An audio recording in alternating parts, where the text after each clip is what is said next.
Harvard Business School. I'm going to tell you why I bring this up. I just think that I'm unique in that having gone to a school started by international bankers um, and having studied the conspiracy and the Bible, trying to put it all together, I think my perspective is somewhat unique. So let's look at this book here on Harvard. Harvard was started, the school, 150 years before the country, back in the 1630s. Veritas stands for truth in Latin. And frankly, I loved Harvard, a wonderful school, and I'm very grateful that I had a chance to go there. But let's look at this here. Who would you got? John D. Rockefeller established the General Education Board in 1902. That funded half of the beginning of Harvard's expenses. Here's a letter, and let's see. Those that funded it, what of them? J.D. Rockefeller Jr. So, and I'm grateful for him in a way on that. There's George F. Baker, library named after him. So many of the halls and classrooms I studied in were named after international bankers. So, I think I have a unique perspective. That's why I have looked at history to try to understand the past. So, let's just talk about history real quick before we jump into the future. Just, this year, the beginning of the year, February 27th, Dow takes 460-point dive. World markets plunge. Okay, they didn't totally get wiped out then. But look at this. China triggers global sell-off. And I'm going to talk about that in the future, because I think that's going to happen again. China's become very big. They hold over $1 trillion of our debt.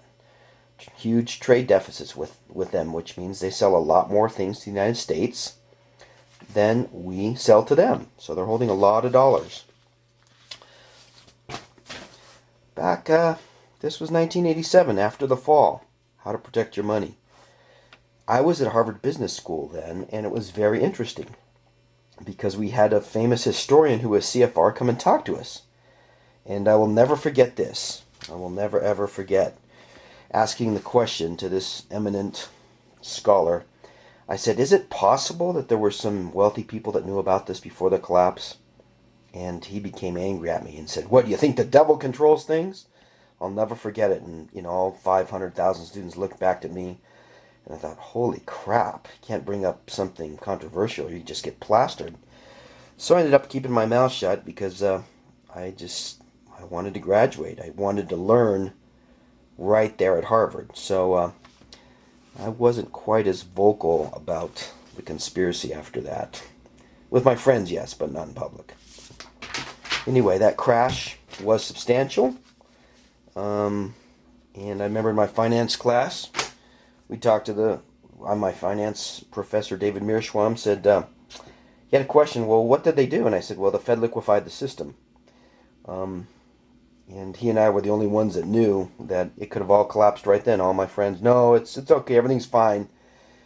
People just don't know. Even the best educated people in the United States, they just don't know how bad it really is. Will Wall Street take the economy down? It could have, but the Fed saved it. They kept things going for another 20 years. And this time, they're not going to keep it going. Okay? So we can go way back. Look at this. Let's see. What do we have here? March 19th, 1981. Look at this. This is good history for you young whippersnappers. The prime rate was cut to 17% from 17.5% by Chemical Bank. Look at that. Look at where the prime rate was back then. The Dow Jones is around 1,000 or so. And a few months later, look at this. Monday, July 6th, 1981. Okay, we got Reagan in there. Look at this. Okay. The Federal Reserve's policymaking arm meets today and tomorrow to deliberate in detail on the controversial tight credit reins that have kept interest rates near records. Easing is long overdue. You're even hearing that now. Look at this. The prime rate was raised to 20.5% from 20% by Chase Manhattan and the First National Bank of Chicago. The main reason was said to be upward pressure on short-term rates. So in history, folks, there was a time when the prime rate was actually at 21%.